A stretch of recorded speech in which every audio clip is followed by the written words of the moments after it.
Hello, traders. Today is Wednesday, July 16th, and this is my PM recap for the US dollar again. And we're going to start off on the daily time frame because we had a big move down today, but it pulled back very dramatically. I would really like to see this engulf the previous bullish day to really confirm that this is the end of a wave C. But I do see one, two, three, four, five waves. I do see it taking out the high wave A, and I do see a nice Fibonacci bounce. So this potentially could be the end of a correction and the continuation of a downtrend.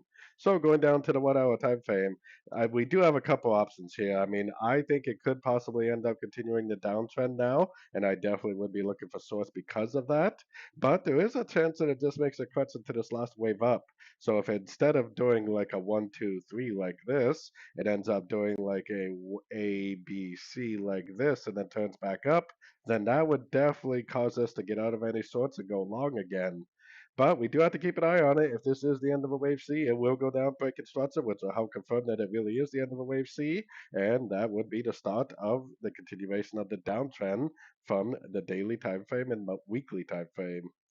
So anyways, don't forget to check out my free Discord group, link down here in the corner. Take a look at my website, fxpipcollector.com. And as always, thank you for watching and happy trading.